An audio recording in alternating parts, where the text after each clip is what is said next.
تنجر أني أكمل بريسين بريس أبى باكل أنا أقول guys أبى باكل warra akkaawuntii haaroo walitti jiratti waa nama arrabsitan aan deebisa akka isin deebisu fi isin deebisu ani baay'ee isin tuffadhee isin dhiisa because blocking isin godhe deebisaa narraan eeggatu. Kubanaa guys abaa kudhanii. Deebisaa isin deebisu dalagaan qabdan. Jamiira to welcome. Faamilii ababaa kudhan. Abduu thank you. Namni tokko kennuu dandeessan ababaa kudhan by the way. Ara lamanam.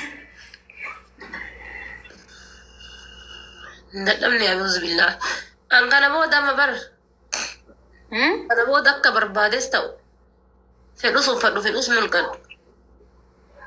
Bakka dantaa isinirraa kaaseera yoo rabbii taateedhaan. Warra miidiyaa moo? Wallahi. Tasuma dantaa isinirraa kaasee jira wallahi.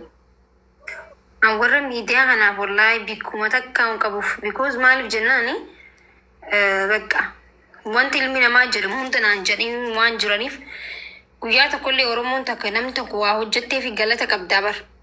Osoo addunyaan tun galabbatamtee an humaan itti fakkaataanii kana mul'atu gammachuu mana kiyya keessaa qabaachuu qofa bakka. Sigalee abbaan fedhii mataa dhaabbatee jechuudha.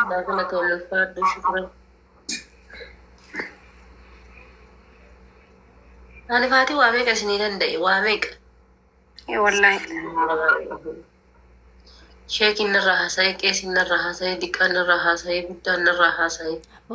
Waa meeqa waa si baay'ee waan si dadhabanii fi bar namni dhaggeeffadhu nama ilma namaa ta'ee namni nama irraa haasa'u qabaachuun waan tokko barsii galee gabee akkana dila kana qabaachuun waan tokko namni dalagaa ofii dhiisee jireenya ofii dhiisee waa'ee kee haasa'uun waan takka bar. Bakkush bar hangaafni Oromoon abaarsi isaaniillee akka keessanillee akka yoo dhugaan keessa jiraatti malee akka waan hangoone guyyaan irraa bahe gaafa kadiiri wallolleessan jechuudha. Gaafas namoonni gugurdaan kun namni waan irratti hin barreessin hin jiru. Namoonnummaan gugurdaan kun gattaa'eetiin ka fooloo qabuu fi silaa feemasii fi namoonni hordofan kun namni gattaa'ee waan irratti hin barreessin hin jiru. Sheeka keessaallee beekaa keessaallee wallaala keessaallee namni gattaa'ee jimbiiffatee waan irratti hin barreessin hin jiru. Ginja isaa rabbirraa argata namni hundinuyyuu jechuudha. Abaarsi yeroo san abaaranis hadhaan nagahe waggaa lama fixe sadaffaa seene alhamdulillah. Wallahi waa takka isaanumatti deebiti jee. Maaliif sadaffaa seene amma boodallee nan jiraadha inshallah. Maaliif jennaan gaarummaa kiyyaan jiraadha. Hammeenya namaa yaaduu dhabuudhaan. Keerii namaa gammaduudhaan. Abbama fedhe haa ta'u keerii namaa na gammachiifti. Argachuun namaa na gammachiisa. Osoo tolee ofii kiyyaa qooqa taa'ee namni nyaatee natti tola. Namni argachuun hedduu na gammachiisa. Namni gammaduun hedduu na gammachiisa. Gammachuun namaa hedduu na gammachiisa. Argitee ollaan kiyya beelayaa ofii quufaa. Dhiisi wallahi ati jechuun nutiitu si beeka bar nutiitu nama sitti dhiyaate si beeka.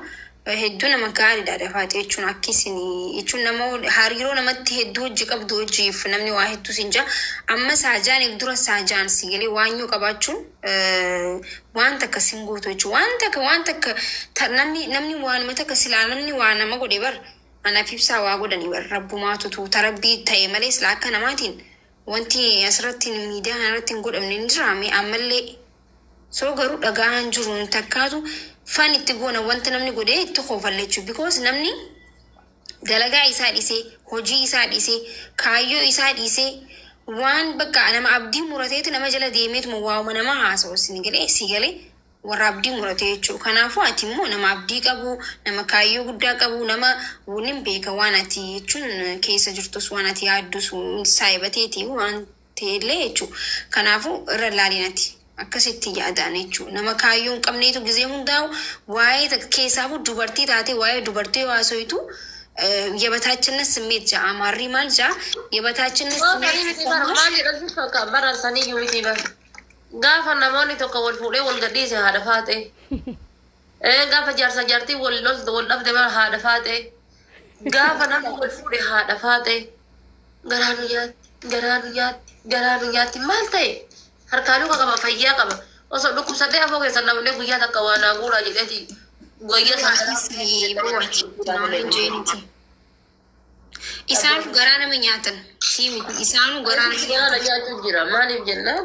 ani immoo si osoo hin ta'e isaantu garaa nama nyaata maaliif jenna gaafa nasreen fuudhu suma barreessan gaafa sunis fuudhu numa barreessan isaan ganaa ilmoo tiyyaafis barreessan ilmoo ati dhaltuuf ilmoo dhaltuuf akaakuu akaakeenii ganaa barreessan jechuudha isaan numa barreessan gisee hunda ta'anii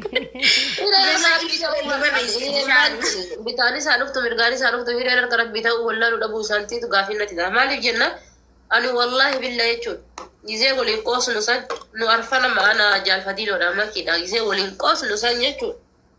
Ani tasaayyuu yookaan wanni sun gara jaallaatti jijjiiramee bultiitti wajjii ashan keessatti jechuudha. Ji'a shan hojii afur hojiitti jijjiirama jedhee hin yaadne qoosu malee jechuudha. Kolfuuf taphadhu malee jechuudha. Ginammoo laal makiin takkaan karoorsine ibsaan takkaan karoorsine waan ji'a shan keessatti ta'ee jechuudha. Hireen akkasi. Mana takkaa baatanii bara abbaa ilma haadha maali ta'anii mana takkaa bayanii obboleessa mana takkaa banii makiinaa keessatti iddoon nama sadii argamtee iddoon nama lama dhabamti nama shaniin bayanii jechuudha. Sunuu mataan isiituu hireedha jechuudha. Mana tokko keessa bulanii tirii takkarra nyaatanii bayanii akkasitti carraa walgata. bakka lafaadhi maal jennaan dakarratti bishaan naquun keessan galuu beete dakarra nama bishaan naqe dakarratti because danta waa'ee keetii ibsuuf hin barbaachisu galee eenyu akka taate atuu if beeta dhumatti bakka namni si beeka dhumatti iyyuu baate Wallahi dhugaas hin jedhaame namni kiraa manaa sirraan kafalu namni wanta isaan iyyanii atime isaan iyyuuf wanti ati sirraa jijjiirame hin jiru. Ani isaan iyyuun isaanii wanta ani iyyuun keessan gista takka namoota taazzabaman amma ajaa'ibeetuma kuufla malee wanta jireenya keeraa hir'isuus hin jiru dabalus hin jiru kanaafu haa iyyanii dhisi irra laalee nati. Maadiri wallahi.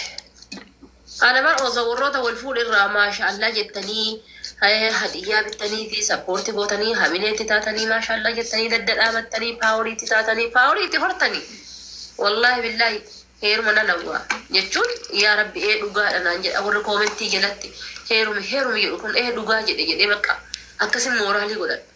Amma makii deemtanii kun viidiyoo gaafa isiin zim jettee akkanaan akka ijoolleedha waan tokko goggootu qoosaadha. Viidiyoon anchi yoo milimeeta viidiyoo mucaa meekaappii dhibee mucaa waliin baranna barumsa biyya tana dhufee bara 2019 akkuma dhufe itti bara. Eessaa akka fidan aanu viidiyoo sun takka irraanfadhee eessaa akka fidan Bultii keessa jirti. Bara kasin ajaa'ibu bara bultii keessa jirti isa isin gammachiiseera haati faate hinaafteerti ishii rakkoon qabu. Ani hinaafee jira akka hinaafee dhiisaa. Isin gammadaniirtan bultii isiitiif isaan lamaa walitti dhufu isin gammachiisee jira. Maaltu viidiyoo bara 2019 qotee si fichisiise 2025. Koomentiin isin jala sanii barreessitanu. adda baasuufi diiguufi. Si ajaa'iba bara. Wanti rabbiin ijaare ilmi namaa diiguu hin danda'u. Kana sammuu keessatti qabadhaa deemi. Keessattuu dubartoonni أعوذ بالله من الشيطان الرجيم يا ربي الحمد لله dubartii gootee sun uumuu baattee illee jechuudha bagumaan uumamni jim dubartii bismillaahi irrahmaan wallahi ni ulfaatti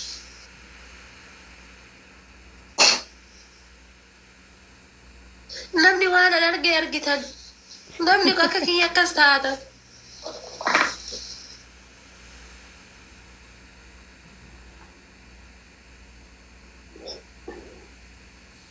Lisibo.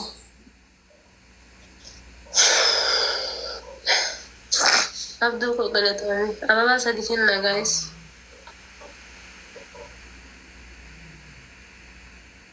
Akka fedhan dubbataa dhiisan fataa jiraadhu abo. Haaraa hanqaraa fataa jedheen jiraadha maan taate ati. Dhaqaa buusan irratti alhamdulillah. Faamiliin kiyya warroonni na jaalatta warroonni kabajaa naa qabdan. Isaan barreessan nuti immoo hin deemne jechuudha. Deemsa keenya hin dhaabne jechuudha. Isiniif darbina isiniif. Amma oduma isin nu jibbitan abduu kiyya galatoon. Tiktoo yoo kanarraa osoo amma kan nu jibbu rabbi isin haa balleessu. Dhabama isin haa godhu fakka jedhee koomentii barreessu jira bara. Waan rabbiin dhabama isin haa godhu badi ati. Si haa balleessu kan jedhu haa jira bara. Wallaahi billahi. Oduu isin akkas jettan tiktokii kanarraa hiriyyoota warra akka haadhaatiin nu yaadu. akka obboleessaatiin nu yaadu dhibee keenya nu gaafatu rakkina keenya